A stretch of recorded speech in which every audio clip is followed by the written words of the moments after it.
Dans cette vidéo, je vais vous présenter 5 conseils pour vous tricoter une belle garde-robe pour le printemps. Si vous aimez les vidéos sur le tricot, n'hésitez pas à vous abonner, c'est juste en dessous et cela vous permettra d'être tenu informé de mes prochaines vidéos. Le premier conseil que je vais vous donner, c'est de partir de vos tenues actuelles.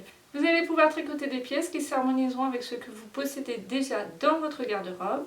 L'idée, c'est de venir ajouter des pièces tricotées main qui viendront enjoliver encore davantage ce que vous avez déjà. Donc là, on va faire attention aux longueurs. Par exemple, si vous portez des jupes, des robes, eh bien, vous allez pouvoir faire varier la hauteur du buste en particulier, puisque ici, selon ce qu'on porte, c'est vrai que ce sera plus ou moins joli d'avoir par exemple un gilet qui arrive au niveau de la ceinture de votre robe, ou d'avoir un petit pull qui va juste en dessous de la ceinture de la jupe, qui est en général un petit peu plus haute que celle du pantalon. Donc pour ça, c'est bien de faire ses tricots selon sa garde-robe. Donc pour cette robe par exemple, je lui ai tricoté 2 gilets, je lui ai tricoté un gilet bleu marine et un autre gilet blanc, et à chaque fois j'ai choisi la hauteur du buste pour que ça complète bien la robe. Un buste beaucoup plus long aurait été sans doute moins saillant, en tous les cas à mon goût. Donc ça, c'est un tout petit peu plus complexe, c'est en particulier ce que j'enseigne le plus simplement possible dans mes classes Mon pull idéal et Mon gilet parfait. C'est vrai que ces classes sont chouettes parce qu'elles vous permettent vraiment de vous créer des vêtements selon ce que vous avez en tête et donc selon vos vêtements actuels. Le deuxième conseil que je vais vous donner concerne ici les couleurs. Donc pour le printemps, on va aller sur des couleurs beaucoup plus légères que celles qu'on peut porter en hiver ou à l'automne. Donc on va privilégier soit les coloris un peu vifs, soit aussi les couleurs pastel. Et on peut aussi aller sur toute la gamme des blancs, des crèmes, etc., des beiges clairs. Mais surtout on va éviter le noir, le marron foncé. Le bleu marine peut passer, comme je vous ai montré avec ma petite robe. Mais voilà, à vous de voir quelles couleurs selon vous sont plutôt pour les saisons froides et selon vous pour le printemps, l'été.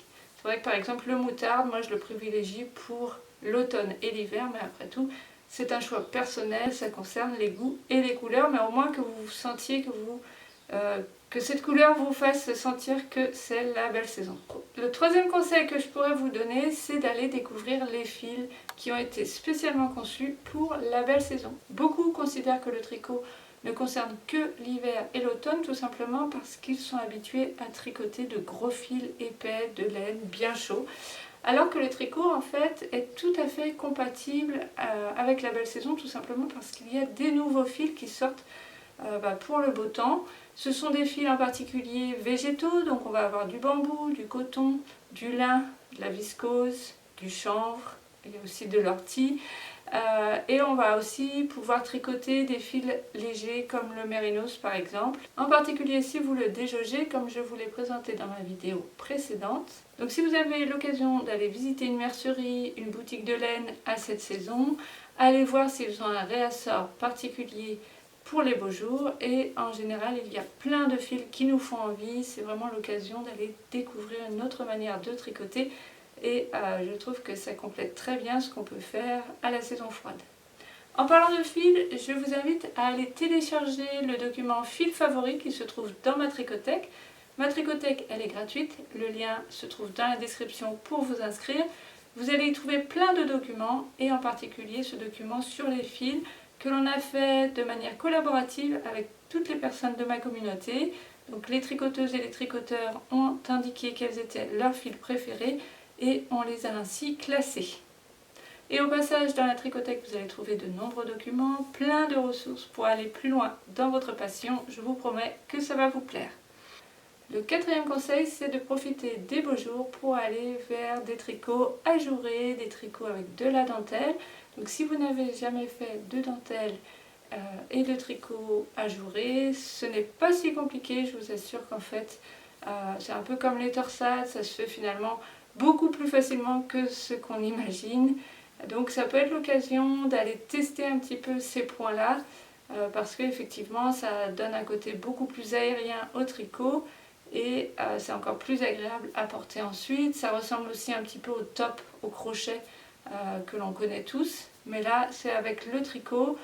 Alors c'est vrai que je trouve que tous ces petits modèles conçus pour le printemps et l'été, avec de la dentelle, des points ajourés, un travail très fin souvent, je trouve que ça enrichit bien l'univers du tricot et c'est toute une gamme à découvrir pour se faire plaisir également. Et le 5e conseil, c'est de ne surtout pas hésiter à se tricoter une garde-robe pour la belle saison. Certains imaginent que ça va être beaucoup trop chaud alors que pas du tout en fait. C'est sûr que si c'est par temps caniculaire, de toute façon on souffre tous. Et puis généralement on va chercher à porter quelque chose de très très léger et forcément une matière tricotée sera un petit peu épaisse.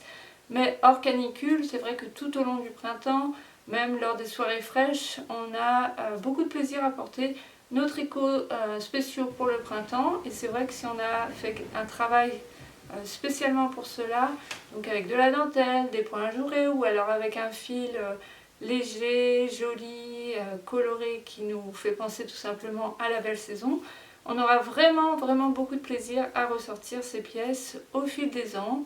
Donc moi il y a des pièces que j'ai tricotées il y a bien longtemps maintenant, mais je les porte encore à chaque saison et petit à petit comme cela j'amplifie ma garde-robe pour les beaux jours et j'en suis bien contente. Cette vidéo se termine, j'espère qu'elle vous a plu.